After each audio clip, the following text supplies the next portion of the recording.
Bridges on Air. Tulay sa himpapawid. Panagsanib na puwersa ng PBS Radyo Pilipinas World Service at Commission on Filipinos Overseas. Magsisilbing tulay sa himpapawid para sa Filipino diaspora. Dala ay balita, impormasyon at serbisyo publiko na mag-uugnay sa pamahalaan at OFWs sa iba't ibang panig ng mundo. Bridges on Air. Tulay sa himpapawid. Tampok din ang mga Pilipino na nagbibigay inspirasyon, kampyon ng kultura, tradisyon at katatagan ng Pilipino sa kapwa Pinoy saan man sa mundo. Bridges on Air. Tulay sa himpapawid. Dito sa Radyo Pilipinas World Service.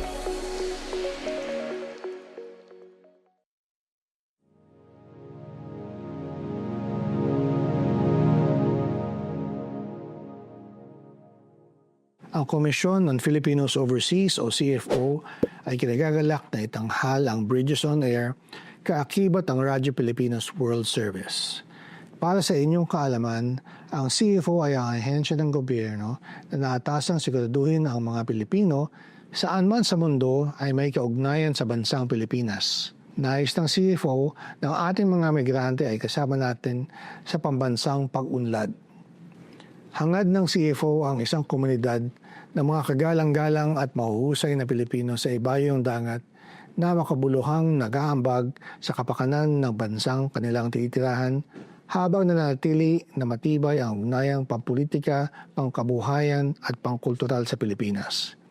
Kaya naman po ay nais namin ipakilala ang Bridges on Air, ang programa magbibigay ng boses sa mga Pilipino sa iba't ibang sulok ng mundo upang ibahagi ang kanilang kwento, tagumpay at mga pangarap bilang migrante. Nagpapasalamat po kami sa tulong ng Radyo Pilipinas World Service upang mabigyan ng pagkakataon ang ating mga kababayan sa ibayong dagat na maging kabalikat natin sa mga usapin at talakayan patungkol sa pabansang kaunlaran. Maraming salamat po. Mabuhay ang migranteng Pilipino. Mabuhay ang bagong Pilipinas.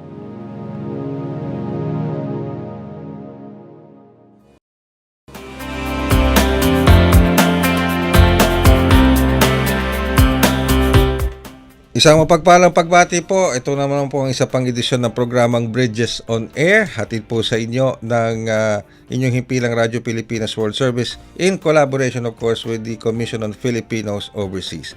Ako po yung lingkod, Ray Sampang. At ako naman po si Ares Gutierrez ng Commission on Filipinos Overseas. And syempre, kasama pa rin po namin naglilingkod sa inyo ang ating mga katuwang sa ating Master Control, sina Mr. Milo Junela, sa Wirecast si Justin, and of course, kasama pa rin natin si Miss Stephanie Vicente. At syempre sa unang bahagi ng ating programa, Ares, tatampok natin ang isa nating CFO community correspondent. Active na active ito sa CFO. And I'll give you the honor and the pleasure to introduce kung sino ito makakasama natin from CFO mismo. Ito pong makakasama natin sa CFO ay batang-bata at napakatalino, isang dating scholar ng bayan. Siya po ay kasama sa mga young officers ng CFO na nakikihalubilo sa mga second generation overseas Filipinos o yung mga anak ng mga naunang nag-migrate sa ibang bansa. Siya po ay welcome po natin sa ating programa, si Alvin Antonio. Hello po, magandang umaga po. Magandang umaga, Alvin Antonio. Ayan. Oo. Okay. Meron pong programa, Kuya Ray, ang CFO, yung tinatawag naming ULEAD. Ito po yung, kasi ito po yung parang kwento na ginagawa namin dyan eh. Mm-hmm. Yung mga pamilya na nagmamigrate sa abroad, ang nangyayari dyan kadalasan is kinikwentohan nila yung mga anak nila kung ano yung Pilipinas, ano yung mga tradisyon, ano yung mga kwento doon, ano yung mga experience nila sa nung namumuhay pa sila sa Pilipinas. Yung mga bata naman, nakikinig lang sila pero parang hindi nila ramdam. Kasi wala sila mismo doon. Wala sila dito sa atin at iba naman yung environment nila sa abroad. So yung programa ng CFO, dinadala ngayon yung mga bata dito to experience paano mamuhay ang typical na Pilipino. At isa si Alvin sa mga nagpapatupad ng programa na yon. So Alvin, ipaliwanag mo sa amin ano ba yung ULEAD ng CFO? Sige po, Sir Ares. Ang ULEAD po ay short for Youth Leaders in the Diaspora.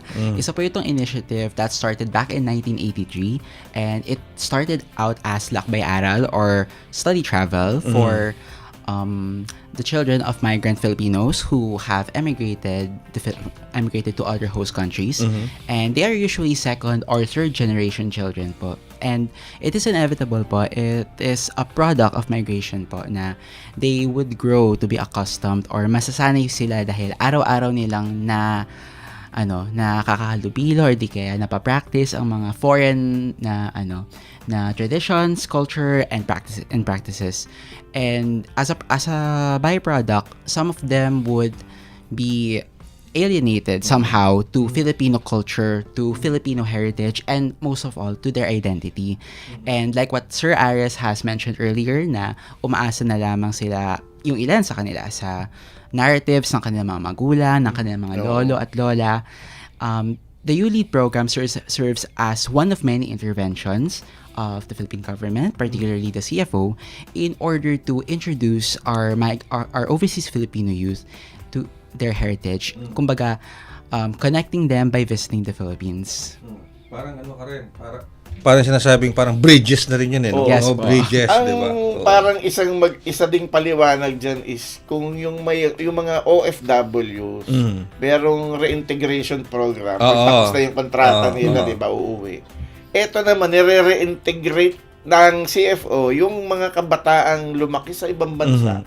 Nire-reintegrate sila sa identity nila dito sa pagiging Pilipino nila. At yun yung ginagawa nila, Alvin. So let me get this straight, Ares saka Alvin. So yung second and third generation, papupuntahin nyo dito sa Pilipinas. Yes po. Ano ito? All paid for by CFO o paano? Oh no, it is funded by the participants themselves. Okay. So this is there is no fixed fee in implementing a ULEAD implementation, because while there are already ready-made modules for the ULEAD program, such as the Paraluman and Changemakers, which have their own specific specialties, or what do you call that? Focus, rather. Participants are free to customize their experience here in the Philippines. Let's say, for example, they want to visit a local community, or they want to be immersed in some indigenous community in some regions in the Philippines. And that would depend din po kung ilang araw po nila gusto manatili sa Pilipinas to immerse themselves. Yeah. Kaya recently, kakatapos lang actually ng isang program ng ULEAD. Yes po. 13 days. Wow. 13 days tumakbo yung isang ULEAD program namin. At yun nga, sila Alvin yung kasama siya dun sa team na sumama dun sa Okay. there were 4 Australian Filipinos na Second generation na to. Second Oh. generation. So siguro Alvin, ikaw ang magkwento. Ano yung kasi ako pictures lang nakita ko eh. Pero siya nandun siya, kasama Actual. siya eh. Ano yung saan kayo pumunta? Anong ginawa nyo? Ano yung reaction Activities nitong nyo, mga participants ng CFO ULEAD program? Sige po. I've been with the implementation for quite some time, but my partner Jairus has been with them for a much more significant amount of time. But from the reports po that we've received in the office, yung pinakauna nilang naging immersion is with Harbon Foundation. Pumunta sila ng Real Quezon. They've experienced how to plant rice, if I remember correctly. Okay. Nagtanim sila. Nagtanim, Yes ha? po. Magtanim ay DB. Yes po. Then, in some other days po, nakasama na rin po ako, we've had the opportunity to tour them sa National Museums of Anthropology and Natural History. And usually, intramuros din po. So, familiarizing them, I'm not familiarizing, but rather imbuing nationalism by making them learn about Rizal and the history of Intramuros in general. And they have also delved in a gastronomic tour in Binondo. Okay. Because, interestingly, the Philippines is a quite, I won't say, maybe that's the right term, generous for migrants, because we all know that the Filipino-Chinese community here in the Philippines is quite large. The Chinese diaspora here in the Philippines is quite large. So, sa gastronomic tour na yon, we had the chance to introduce them to on how the Philippines became or what do you call that, had the first Chinatown. Yeah. Pero And ang maganda doon sa ginawa nila, yung ibalik ko lang doon sa kwento ni Alvin na Intramuros. Kasi tinuturo lang naman usually kahit mga bata dito, 'di ba? Tinuturo lang sa Sa libro. Sino si Rizal. Oo. Yes. Parang napaka-generic ng turo kung sino si Rizal. Pero ano yung ginawa nyo doon para ituro si Rizal? yung approach na ginawa po noon, nung pumunta kami ng Fort Santiago and Intramuros, was introduce them to the sites where Rizal had the most significant. So parang pinaramdam nyo sa kanila kung dito dinala si Rizal. Yes po. Dito Tapos, kinulong. Meron doon yung na-retrace nila yung Steps. Yes. yung bago siya dalhin from Fort Santiago to Bagong Bayan. Bagong Bayan Yes sa po. Luneta. Yes po. Anong pakiramdam nila nung ginagawa nila yun? Actually, I've talked much with the participants, and some of them first time lang nila na makilala si Rizal, and some of them they have familiarity pero they parang si Rizal ay nasa piso ng bawat Yes. Pilipino. Ganun Yes. lang, hindi pa puso. Yes. Nasa piso. Yes. Actually, we had an immersive lecture from the Commission sa Wikang Filipino because prior to our tour in Fort Santiago, in Intramuros, and in Binondo, we also had the opportunity to have a basic Filipino language workshop with Okay. the Ah, QWF. workshop nga pala. And Oo. isa na rin sa naging parts ng workshop na yon ay yung pagpapakilala sa ating currency. Syempre, yung mga barya natin, ang mga ating mga bills. So, nakikita natin dun yung ating mga Bayani. mga bayani. So, nakilala nila dun si Rizal, si Apolinario Mabini, si Andres Bonifacio. Yeah. So, masasabi ko na naging comprehensive po ang tour nila. It's not just surface level, but rather dahil din sa iba pang forms of information such as yun nga po yung workshop. Pagdating po nila sa Intramuros, sa Fort Santiago, they already had some familiarity. So, yeah. Pero yung tawag namin yung lived experience. Eh. Yeah, immersion kasi. Di ba nagpunta yata kayo dun sa yung may bagong facility na pinatayo sila na sinuportahan ni First Lady doon, yung Casa del Turismo ba yun? Centro del Turismo. Centro del Turismo de Intramuros? Oo. I think that was not part of the itinerary, but Pero may pictures kayo na nandun yung iba naman doon. Participants. Yung Spanish, yung Hispanic Hispanic history naman. Hispanic history. Yes, pa. Na-immerse din ba sila doon? particularly with, I think what Sir Aris was pertaining to was in Las Casas po ata. Isa pa yan. Yes, po. Punta silang Bagak. Sa Yes. Las Casas. Sa Baga. Yes. Okay. They had the opportunity to appreciate tropical architecture because notably the Philippines has a notable tropical architecture system, or rather, I wouldn't say system, but rather a tradition. For example, actually they already had this information, or rather education in Intramuros, because we also visited Casa Manila right beside San Agustin Church. Okay. And it was through Casa Manila and Las Casas Filipinas de Acuzar na nakilala nila. Let's say, di ba Sir Ares, na in tropical Philippine architecture, bahay na ba to? Or, I wouldn't say bahay na ba to because no-correct din kami doon. It was bahay kuba. So, diba yung bintana po natin ng mga kapis? It's not just that one opening in the middle of a wall, but rather there is also an opening on top and at the bottom, which promotes the entry of more air inside. Ang tawag doon kasi merong grupo na nagre-restore ng old houses. Yung ventanilla. Yes po, Ventanilla. Ventanilla. Di ba ang bintana dito, ang bukas. Meron din sa baba. ilalim. Parang yun ang aircon. Yes po. Yeah. Talaga. Okay. Kaya aside from heritage po, from history, they're also learning about paano nga ba rin yung iba pang aspects of Filipino life back then na distinctively Filipino. Okay. May maganda rin silang ginawa doon, Kuya Ray. Pumunta sila ng Binondo. Tinuruan sila gumawa ng hopya. Yes. Wow, talaga? Yes, And brother. anong feedback, anong reaction? Well, there was this hopya making workshop and they've truly enjoyed this workshop because lahat kami, even facilitators, had the chance to make our own hopya. So, it was hosted by Poland and alongside the workshop, alongside the hopia making workshop, parang nagkaroon din ng lecture how hopia making started in the Philippines and paano nag-emerge din yung iba pang mga brands such as Angbitin din. Yes, Because, diba, may iba't ibang brands sa mga hopia. So, they introduced us to Poland's tradition. So, yun. And it is also interesting that yung gastronomic tour din po, alongside that was also a walkthrough tour of Binondo and Escolta. And we were also introduced kung how Escolta once became the economic center of the Philippines. Dati sikat na sikat Yes yan. po. And how, for example, dumaan din po kami sa Santa Cruz nearby and pinakita sa amin how Santa Cruz became a melting pot of different architectural styles. There are styles hailing from the 1960s, there are styles hailing from 1980s.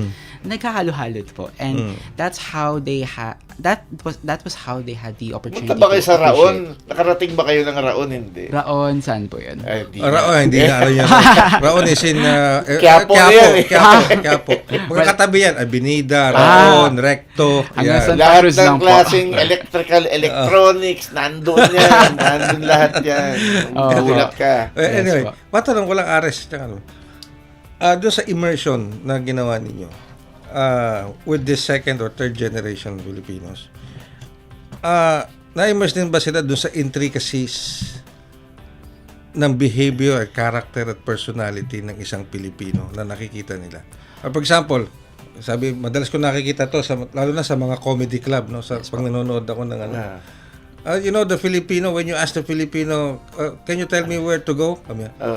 They don't point with their hands, they point with their mouth. With their mouth, like that. Yeah. So parang ganon, di ba? Okay. Yun ang perception ng mga foreigners sa atin. Something like Yes, that. Yung mga intricacies, yung mga unique sa atin. Yes po. Where they immerse kung bakit meron tayong ganong traits and characters sa kanila. We were doing that on the sites. Kasi for example, may main tour po tayo. Then on the sites po, in-educate din po namin sila na, for example, how ano ba yung magandang i-insert na cultural practice na tinuro namin? Siguro on pagtatawad. Let's say for example, kasi they also had the Dinala sila sa palengke. Yes, so, in Paco. tinuruan sila paano tumawad. Yes po. Ganun, really? Yes po. Pero yung iba nagparaya, yung iba hindi. Marami talaga silang nagawa doon. Kahit ako nagulat kasi pumunta sila sa Aita community. Yes po. That's good. Yes So, po. nakipamuhay sila sandali doon sa mga Aitas. That's good. Yes po. Pumunta sila sa isang shelter ng mga LGBT. Yes. So, nagkaroon din sila ng immersion ng ano yung mga vulnerable sectors at paano sila namumuhay dito. So, parang well-rounded yung Ganda. ginawa nila sa ULID program Yes. na yun. Actually, the immersion in Zambales was a comprehensive one, I would say. Because yung dalawang community of Aitas in Zambales na binisita namin, one was in El Caballo in Subic and one is in San Felipe, Zambales. The one in El Caballo was the Tingtingin Aita community. And they briefly shared kung paano na pinapangalagaan yung kagubatan doon and yung, if I remember correctly, that was El Caballo Falls or Boton River.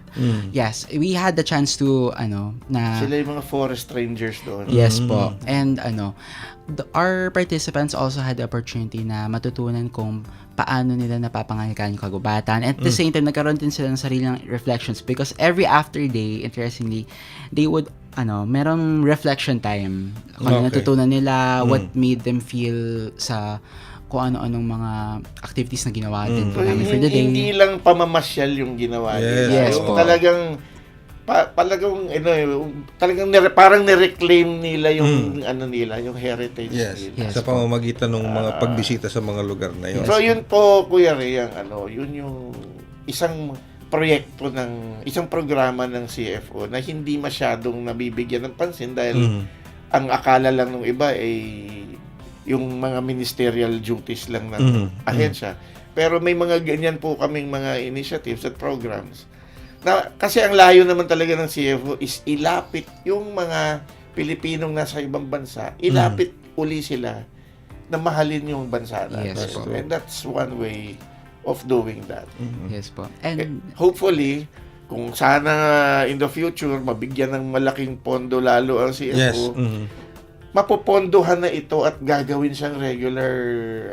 Kasi ngayon, yung sabi nga ni Alvin kanina, sila yung nagbayad ng pamasahe nila, Yes, accommodation. And then, pero pagdating dito, yung mga pinuntahan nila, priceless yun eh. Yes. po. Cannot be, walang presyo yun. You cannot put a price tag on that. Actually, they've made lasting connections, especially with the Aito community sa Yang Il din.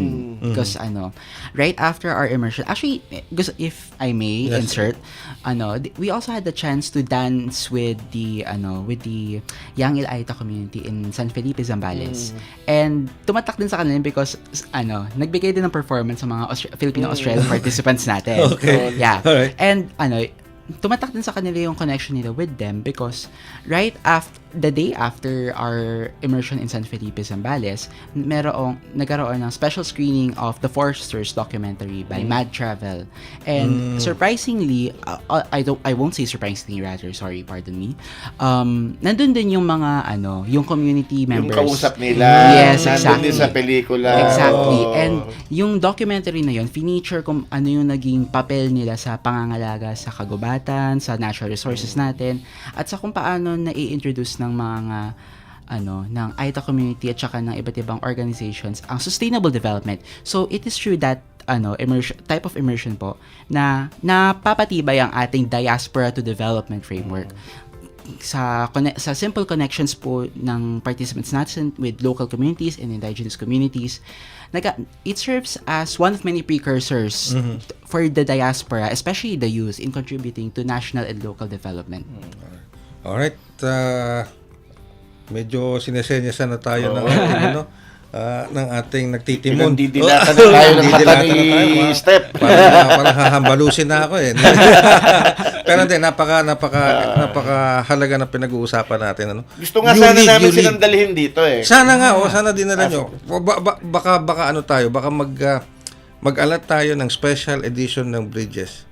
Featuring yung ULID na yan at saka yung mga na yan. Yes po. All for one particular episode ng Bridges on Air. Yes po. Diba? Okay. Maganda yan. Magandang gawa ng documentary yan eh. Sa totoo lang. Actually, yun ang gagawin kong assignment nila Alvin yan yung documentation ng ginawa ng ULID. That's good. That's nice. Magandang malaman din ng tao yan. Kasi yan eh. Parang pero naisip ko nga connecting mo yung second, third generation to the roots of Philippines. Parang you're also, sabi nga ng title natin, you're also bridging.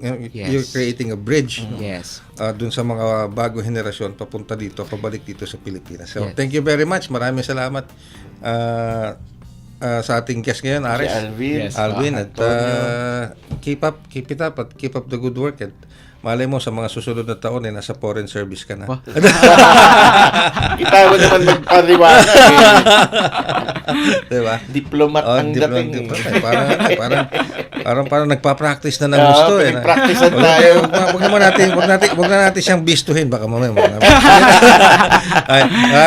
Maraming salamat po, sir. Maraming salamat, Sir Ares. And of course, Ares, hindi pa tayo tapos sapagkat meron pa tayong segmentong Pinoy Ako at itatampok natin dito ang isa nating kababayan na nabigyan din ng tinatawag na mga napakaraming awards at napakalaki rin na naging contribution. Overachiever ito. Dito sa kanyang naging host country sa Australia. At nakapagtayo rin na napakaraming mga Filipino organizations and groups sa Australia. Sa pagbabalik po yan namin ni Ares para sa ating segmentong Pinoy Ako. Bridges on Air. Tulay sa Himpapawid. Dito sa Radyo Pilipinas World Service. Love life online? Baka human trafficking yan. Makialam, itimbre mo. Tumawag sa 1343 para humingi ng tulong. Paalala mula sa Interagency Council Against Trafficking. Pinoy Ako. Tampok ang natatanging kaling at dedikasyon ng Pinoy na nagbigay karangalan sa inang bayan at nagsilbing inspirasyon at modelo sa kapwa Pinoy saan man sa mundo. Pinoy Ako. Dito sa Radyo Pilipinas World Service. Kayo po ay patuloy na sumusubaybay sa programang Bridges on Air at narito na po tayo sa ating segmentong Pinoy Ako, kung saan magtatampok na naman po tayo ng natatanging kababayan nating Pilipino na nagkaroon ng malaking contribution ano po sa komunidad o sa host country kung saan siya naroon. Kasama doon ang ating mga Filipino community. Muli po ako yung lingkod, Ray Sampang, kasama pa rin. Ako po si Ares Gutierrez, ang Commission on Filipinos Overseas. At Ares, ang makakasama natin ngayon is all the way from Australia. Yes. Yan. Siya ay si Mr. Walter S. Villa Gonzalo. Yan. Magandang umaga po, Mr. Villa Gonzalo. Si Ray Sampang po ito at si Ares. Magandang umaga rin sa inyo, Ray at saka Aris. Mayroon din tayo, sir. Taga Cebu yata kayo, no? Oo, taga Cebu. So, pero, hapon na dire. 2 o'clock, Hindi ay ka sa Cebu. Melbourne. Sa Cebu? Sa City. Yes. Pero Ronda and Badian ang parents ko. Nasa Cebu City kayo ngayon. Apo. Pero, Hindi, sa Melbourne. nasa Melbourne, Australia kayo ngayon.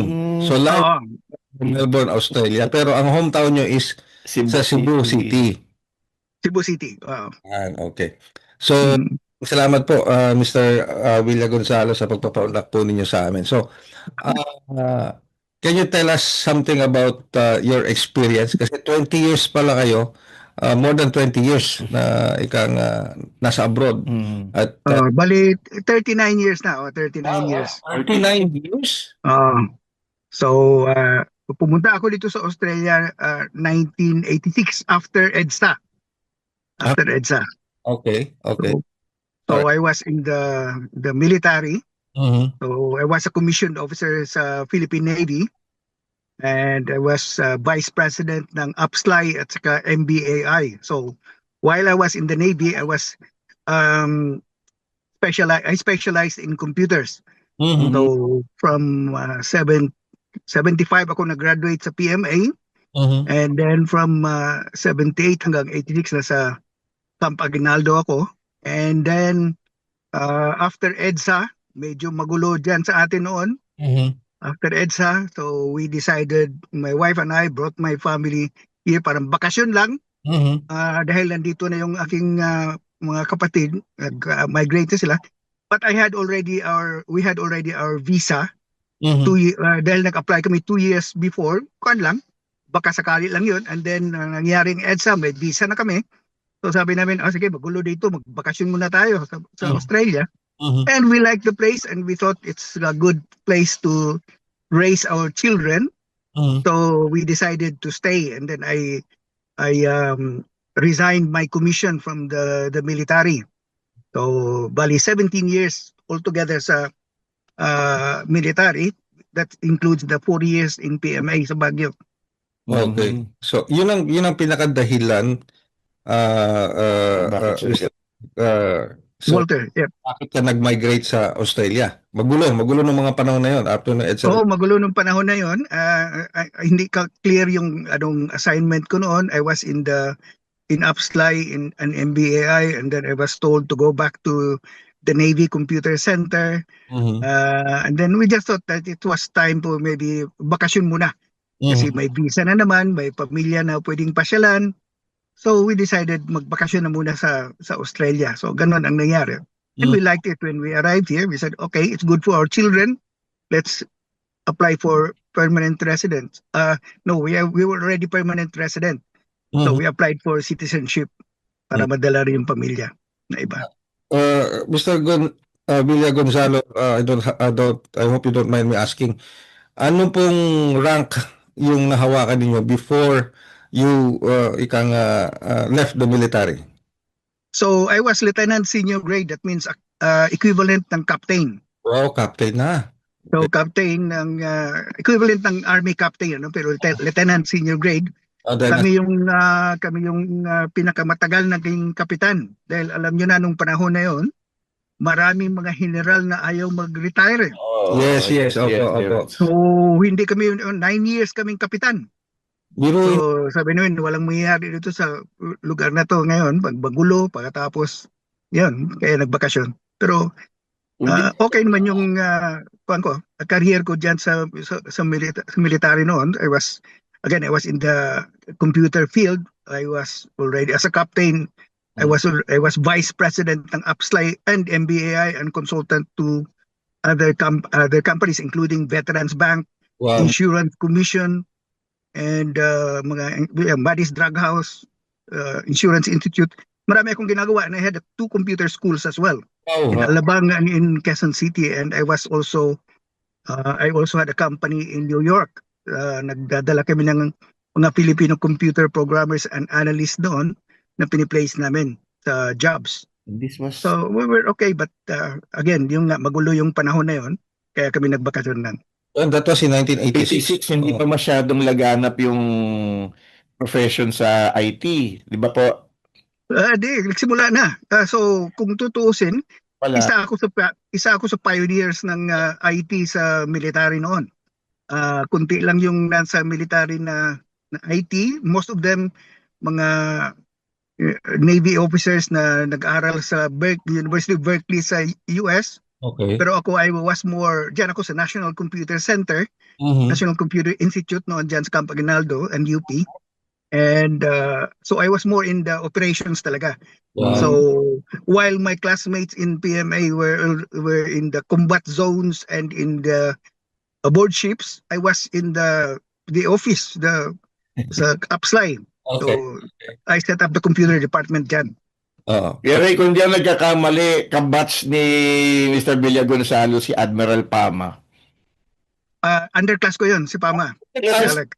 Underclass mo kasi si Admiral Pama. Oh.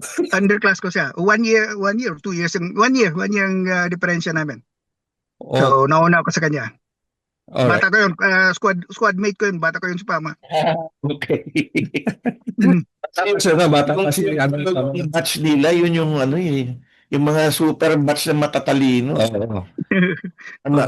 Well, ano naman yun, isa kasi sa mga naging dahilan na rin siguro ng pagsama ng military noon sa 1986 revolution. Dahil nga doon sa nabanggit Sila yung batang opisyal. Yes, Yung mga 72, 71, yung hanggang batch niya.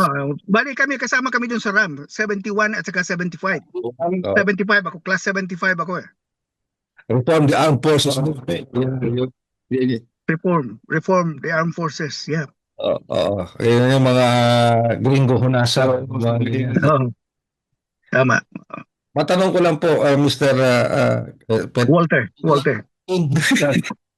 Mahaba yung Villa Gonzalo. Hindi po. Alright. So, paano yung, curious lang ako, Ares, at Mr. Villa Gonzalo.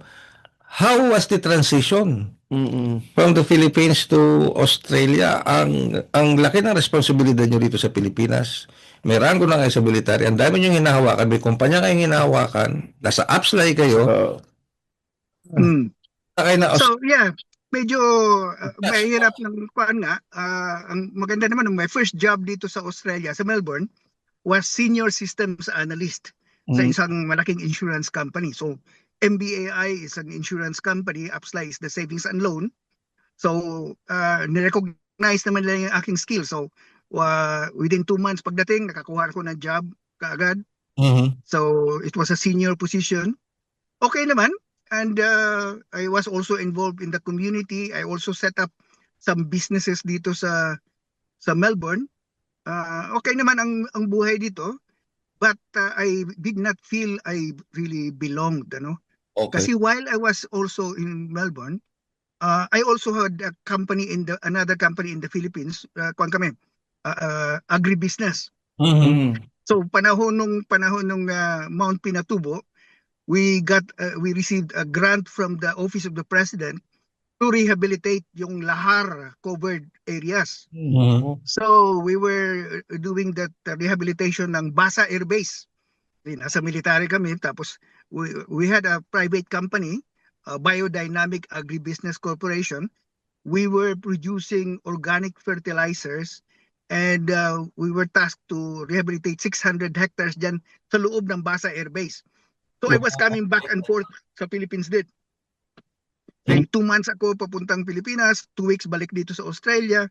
And then I really felt like I belonged in the Philippines. Gusto ko bumalik na talaga. So after 12 years dito, after 12 years sa Australia, I decided to bring my family back to the Philippines. Mhm. So I said, this is where I belong. Mhm. Okay ako dun. I mean, I had classmates already who were ambassadors. Mhm. No, they were colonels already and generals na. So I could have gone back to the military din kung ginusto ko, or back to Oo. maybe government position. But I did not feel I did not feel I belonged in Australia. Mhm. I felt more accomplished in the Philippines. So I brought my family back. We stayed there in Manila for 10 months. Okay. Then I told our family, I told my kids, we told our kids, we're not going back to Australia. We're staying in the Philippines for good. This is where I belong. Okay. Eh, umiyak yung mga bata eh. Mhm. Sabi ng mga bata but Dad, we are Australians. Okay, alright. Okay. Eh, ano magagawa mo doon? 12 years na sila dito eh. Mhm. 12 years na rito. So they felt they were Australians already. So for their sake, we had to come back to Melbourne and stayed. But again, ang problema natin doon ngayon, I had to face the same problem, not really feeling belonging. Mhm. Mhm. So before we came back to the Philippines, 1978 na yun, 1988. 1998. Mhm. 1998 na yun, uh, I had to face the same problem of not really feeling belonging in Australia. But even before we left, I was already doing a lot of volunteer work. Mhm. So when I came back, I did volunteer work full time. So practically 25 years or more na full time, meaning more than 30 hours a week. So I was involved in more than 50 organizations. Makakita ko ng any dyan na nangangailangan ng volunteers, I volunteer. But I was in the Ministerial Council for Volunteers ng state government. I was in the Victorian Electoral Commission. Mhm. Lahat na lang, kung makikita ko, apply Pinapa ako. Nasalihan And ninyo. the more I volunteered, the more I felt accomplished and recognized. Mhm. So yun, mabuti na lang, ang wife ko was very supportive. She was also in computers. Mhm. Uh, she was the one, earning siyang main earner ng family. Ako, meron ako mga part-time jobs. I drove a truck, I did age and disability care. Lahat na lang na pwedeng gawin. Pero ang main income earner was my wife. So, Mhm. and I was practically full-time as a volunteer. Alright. So, okay naman yung buhay na yun. Pero sa experience niyo sa Australia, sa sa pagbo-volunteer niyo in different organizations. Pero nag-ano kayo ang founder at president ng tinatawag na Migrant Hub Incorporated. Can you tell us about this Migrant Hub Incorporated? So, ang kung ko kasi nakikita ko, kagaya sa akin na isang migrant din, nakikita ko nga na ang mga migrants, we have the same issues. How can we feel, feel parang part of the community and be able to contribute back to the community. Maraming mga skilled migrants na hindi na-recognize yung kanilang skills. So you have engineers and lawyers and doctors who are doing labor jobs. They like the life in Australia, but they cannot get the job that they're wanting. No? Ako, nakuha ko yun. Nasa computers ako eh. Pero I've seen a lot of Filipinos also na mga doktor na bumalik na lang sa Pilipinas dahil they were working as tram drivers, for example, ganyan. Or factory workers. So, bumalik sila. So, kaya nga nakikita ko yung issue na yun. So, I set up the Migrant Hub. So, we are a social enterprise. Kasi isa rin yung problema ng mga migrant organizations, community organizations dito, siguradong ganun rin sa Pilipinas, paano magiging financially sustainable ang organization. We're always short of funds in order to operate. Okay. So I set up the social enterprise together with other migrants from other community, yung ethnic groups, We had Malaysians, Tongans, Okay. Hindi lang iba-iba. Pilipino. So nag-set up kami ng community cafe. So the Mm. community cafe was able to earn enough income, so we did not. We were able to pay the rent. We were able to pay all our overheads, and then it became a melting meeting place. So a place to eat, a place to meet, and a place to build community. So we were in the local papers 20 times Really, ha? Talaga. in 12 months. So we were recognized. So I was the president. And then I also set up another organization or another uh, project doon, which was yung business incubator, yung support para sa mga asylum seekers. At that time, there were a lot of asylum seekers dito sa Australia. Nanggagaling sa Middle East, sa mga areas na mayroong mga conflict, dumadaan sila sa Indonesia, punta sila sa Christmas Island, and they were being brought into the community. So kailangan nila ng short-term accommodation. So yun ang sinat up namin. So we had 25 houses. We rented the houses, we furnished them, and then we had a contract with Red Cross. So we provided them So the social enterprise is a community organization, usually a not-for-profit organization, but we're generating income in order to become financially sustainable. Okay. So yun ang naging kuan namin doon. So as a result, marami akong mga na-involve rin ako, hindi lang doon sa Migrant Hub, kundi yung ibang mga community organizations na akong presidente akong head ng Ethnic Communities Council. So lahat ng mga community organizations, iba-ibang nationality, nag-organize kami, tapos ako ang chairman doon, and then we did other projects in order to improve yung life ng mga migrants.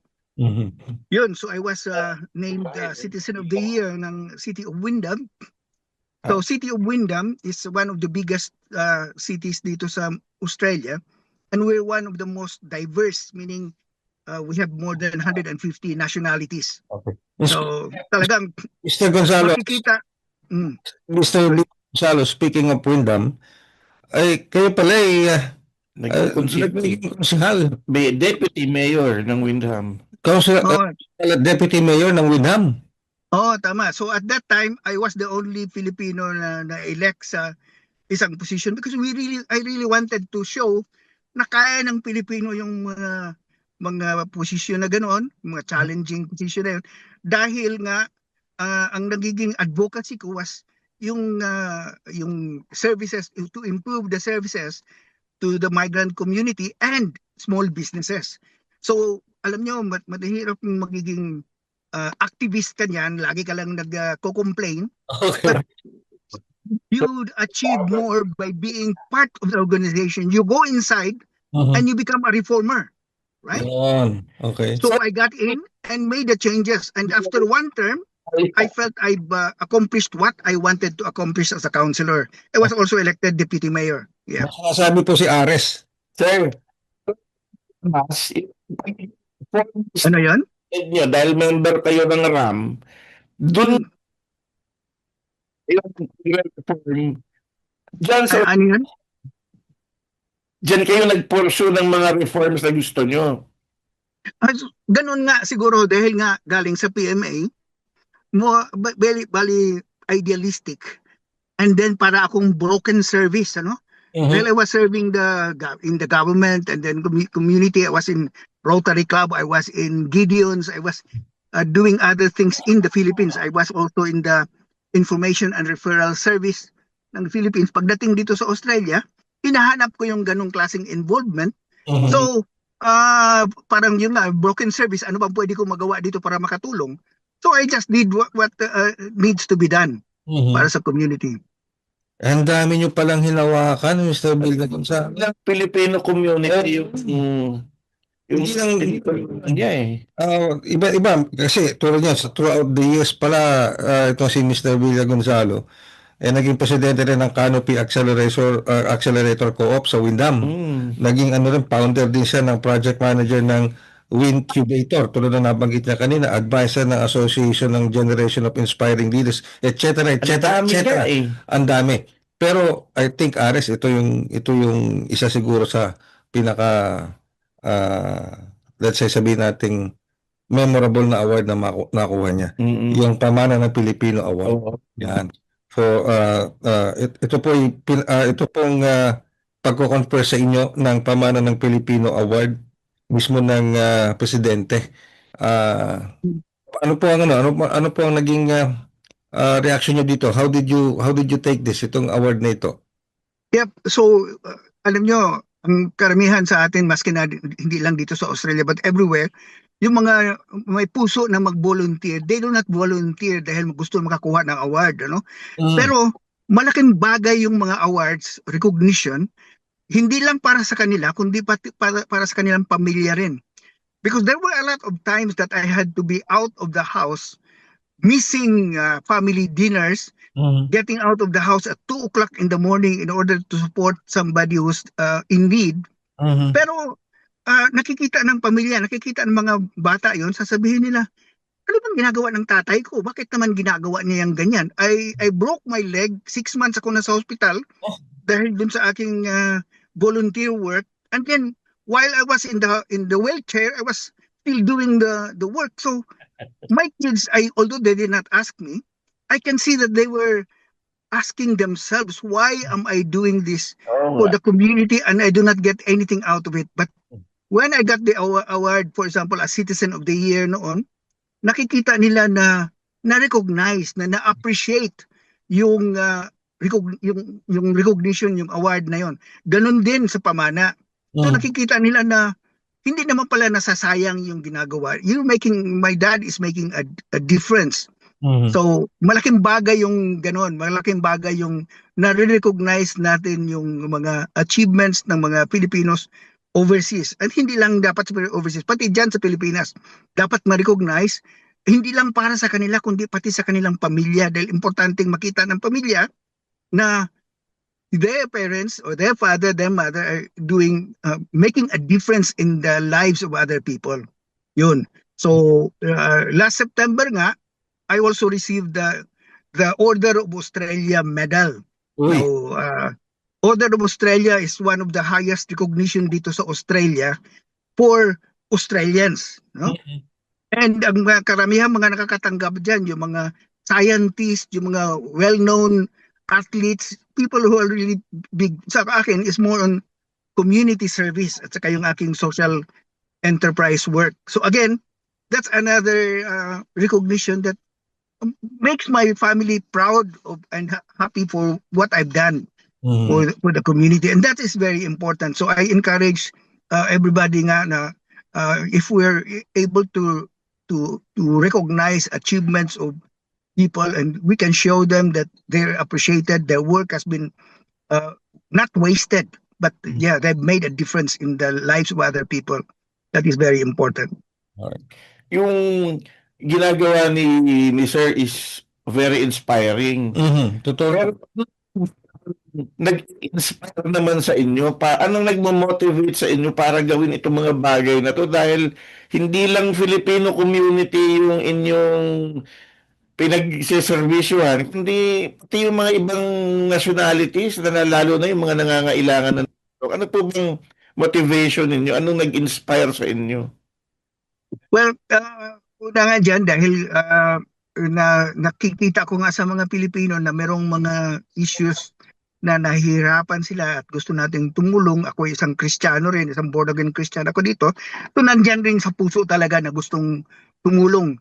Pero hindi lang hindi lang para sa Pilipino. At ang nakikita ko rin importanteng dapat nga malalaman ng mga Pilipino overseas is that ang Pilipino ay appreciated ng lahat na community, no?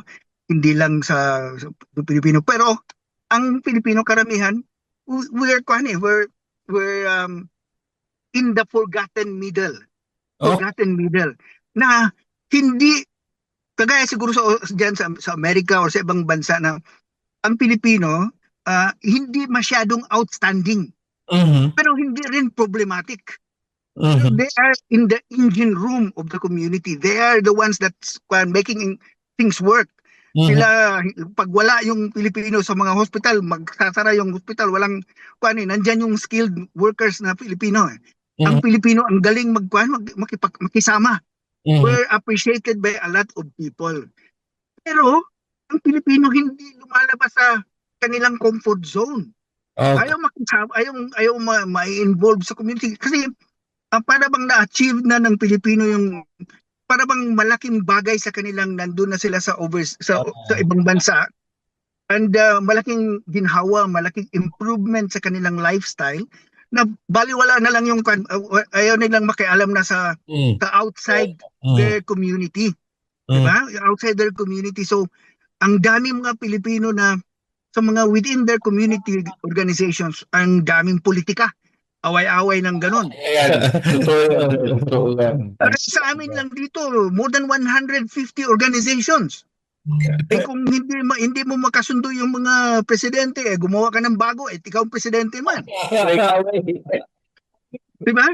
Pero ang gusto kong maipakita sa Pilipino is outside the Filipino community, yung migrant community, yung multicultural community, nangangailangan sila ng leaders. At ang Pilipino are natural leaders. Kaya lang, ayaw lumabas sa kanilang comfort zone. Ayaw makialam. Gusto dito na lang sa kanilang kanto, sa kanilang grupo. Ayaw makialam. So yan ang ina-encourage ko ngayon sa kanila.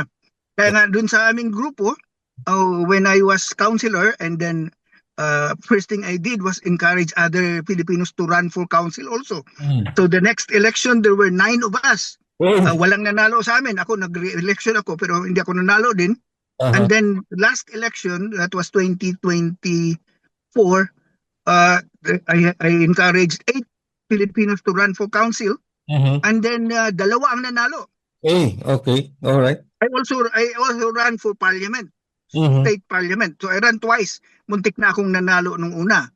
Pero yun ang gusto ko makita, na maraming Pilipino ang makapasok hindi sa leadership positions, hindi lang sa politics kundi sa wider sa community at hindi lang sa Filipino community kundi sa multicultural at saka yung mainstream community. So, kaya ng Pinoy. So yun ang nag-motivation sa akin. So right now what I'm trying to do is again identify the next generation. Sinong pwedeng magiging kandidato natin next time. So ako'y natutuwa na yung isa sa ating existing councilor ngayon ay ginugroom na magiging candidate for the state parliament election this year. So encourage ako diyan. So ang aking mission is to unite the Filipino regardless of anong party meron. Basta we support the Filipino candidate para magkaroon naman ng Pilipino sa parliament dito sa Australia. Wala pa rito Meron 2 na yata sa New Zealand, meron sa Canada, meron sa US. Pero we are a large community dito, pero we are not, Fragmented kayo dyan sa Australia.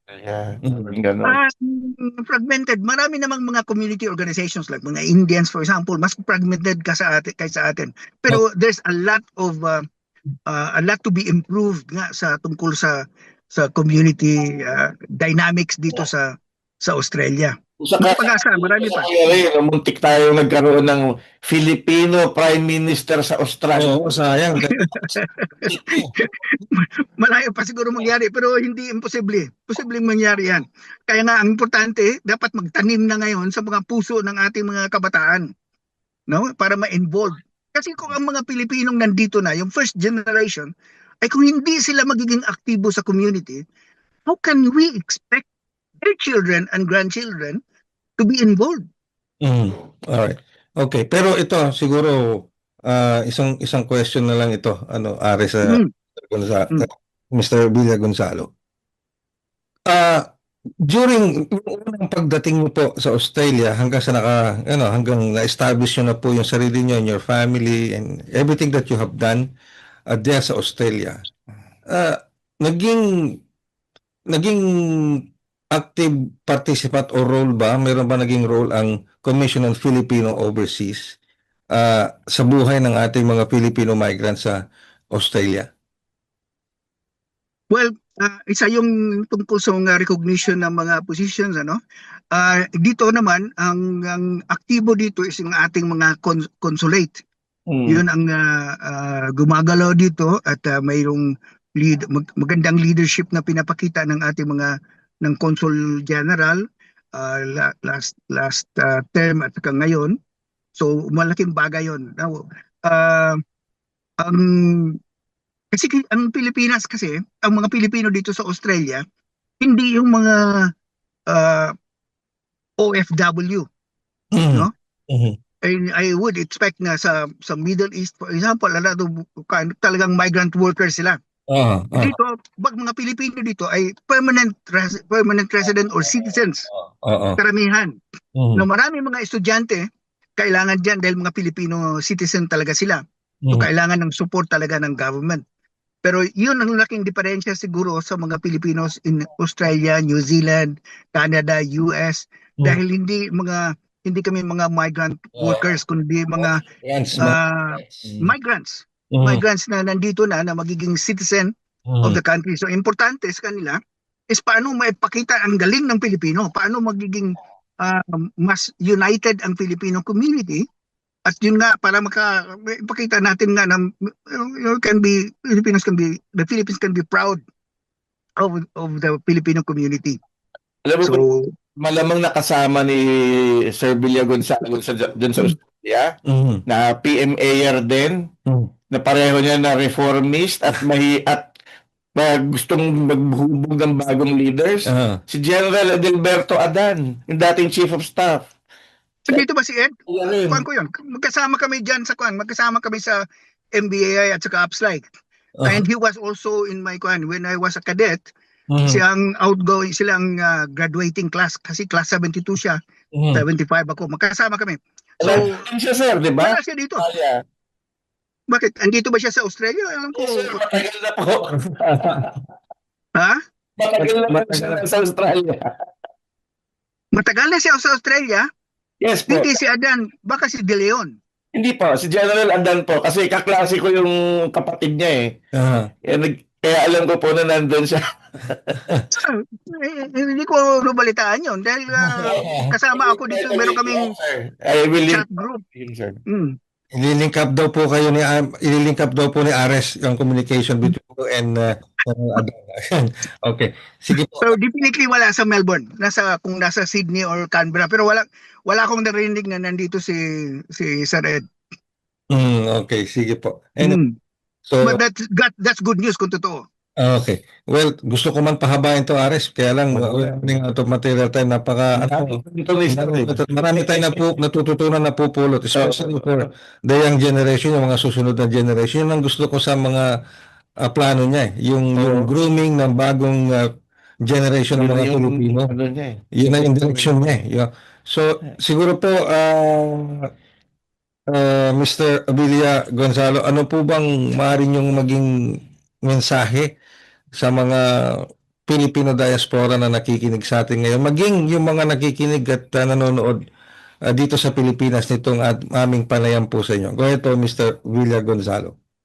Ang masasabi ko po sa ating sa Filipino diaspora, no, sa lahat sa ibang bansa, hindi lang dito sa Australia, is that ang Pilipino ay magaling. Kaya ng Pinoy kung anong gustong gawin. Nakikita sa kanilang performance, kanilang achievements sa trabaho, sa community. Yun lang ang kulang lang sa Pilipino talaga. At least dito sa amin sa Australia is yun lang magiging ma-involve sa wider community. Sa multicultural community or sa mainstream community. At kung sila ipapasok, sigurado ako na lalabas yung galing ng Pilipino. Dapat lang lumabas tayo sa ating sa ating comfort zone at makikihalo ng ganyan at maipakita natin yung galing ng Pilipino. So maraming mga Pilipino dito na they are deserving also of the Pamana Award or yung ating binibigay ng CFO. Maraming mga Pilipino na deserving din sa Order of Australia medal dito. Alam mo ang kulang lang sa Pilipino dito at sa ibang bansa is mag-nominate. Mag-nominate ng kapwa Pilipino sa award. Now, hindi natin masyadong maintindihan kung bakit hindi tayo mahilig mag-promote ng ibang Pilipino. Na marami namang deserving. Makikita mo dyan yung mga nakakatanggap ng awards. Marami ako nakatanggap ng awards dito. Pero may mga nag-nominate, hindi lang mga Pilipino. Pero ang Pilipino, bihira, hindi masyadong mahilig mag-nominate o mag-recommend ng kapwa Pilipino. Hindi naman ibig sabihin na mas magaling ako dyan, bakit ko i-nominate yan? Oo, Hindi naman ganyan. Parang Alam naman nila na achievers, yung mga Pilipino, maraming achievers. I-nominate natin. Yung mga ibang mga deserving Pilipino, i-nominate natin sa pamana o sa anong mga awards na pwede nating may-nominate sila. Kasi parang importante yung itulak natin pataas ang kapwa Pinoy. Tama yan. Itulak pataas, huwag hilahin pababa. Ano pa? Yun, importante. Huwag maging kangaroo. Talon lapat pataas, hindi talon pababa. Di ba? Okay. Well, Yung crab mentality, ano? opo. Well, Mr. Walter S. Villa Gonzalo, maraming salamat po sa oras sa pinagkaloob. We are very, very privileged and honored to have you in our program dito sa Bridges on Air. Maraming salamat po. Maraming salamat din, Ray at saka Aris. Magandang hapon po sa ating mga tagapakinig. Thank you very much po. Salamat po. Maraming salamat. Wow, napakaraming ano ha. Ang dami niyang kwento na, ang dami niyang gustong ilabas na Yes, kwento. kulang yung isang oras kaya Kulang eh. Kailangan siguro mag-dedicate tayo ng isang oras. Anyway, pero biruin nyo from being a military officer, lieutenant senior grade, sabi nga parang captain na yun, involved sa IT. Siya yung isa sa mga pioneer ng IT sa AFP, tapos may school pa siyang hinahawakan, may business, after na 1986, nag-migrate sa Australia. And there, nag-found pa siya ng maraming mga negosyo, business at saka mga organization. Pero ang nakita ko sa kanya, Kuya Ray, yung reformist mindset niya. So, ganun yung gusto nilang gawin nung sila yung mga young officers na nandito at yun nga, Reform the Armed Forces Movement, nasama sa EDSA Revolution. Dinala niya yung mindset na yun sa ibang bansa at naghuhubog siya ngayon ng mga bagong leaders at nagpoporso siya ng mga reforma sa kung saan-saang bagay. Yung hindi niya naisa katuparan ng buo dito sa Pilipinas, dinala niya sa Australia. Dinala niya doon. Kaya watch out yung sabi nga niya, 'di ba, yung i-nominate natin. We go out of our comfort zone. Totoo naman yun. We go out of our comfort zone. Yung kasi daw ang problema ng mga Pilipino doon sa Australia. Once na nakarating na, nakatungtong na, ayaw na.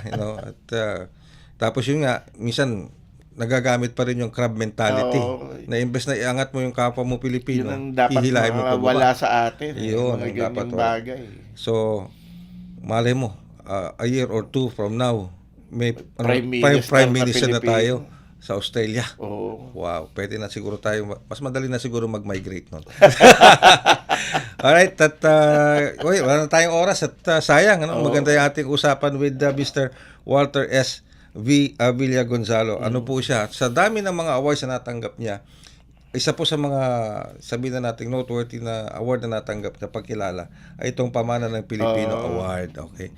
So maraming salamat po sa kanya. And of course, thank you very much, Ares, again for another very fruitful and informative maraming salamat din episode po sa Radyo Pilipinas World Service. And of course, salamat din sa Commission on Filipino Overseas because this is ang Bridges on Air po is a collaborative effort between the Commission on Filipinos Overseas at ng Presidential Broadcast Service. At kami po yung mga lingkod. Ako po, Ray Sampang. Ares Gutierrez po. At maraming salamat para sa isa na namang edisyon ng Bridges on Air. Bridges on Air. Tulay sa himpapawid. Panagsanib na puwersa ng PBS Radyo Pilipinas World Service at Commission on Filipinos Overseas. Magsisilbing tulay sa himpapawid para sa Filipino diaspora. Dala ay balita, impormasyon at serbisyo publiko na mag-uugnay sa pamahalaan at OFWs sa iba't ibang panig ng mundo. Bridges on Air. Tulay sa himpapawid. Tampok din ang mga Pilipino na nagbibigay inspirasyon, kampyon ng kultura, tradisyon at katatagan ng Pilipino sa kapwa Pinoy saan man sa mundo. Bridges on Air. Tulay sa himpapawid. Dito sa Radyo Pilipinas World Service.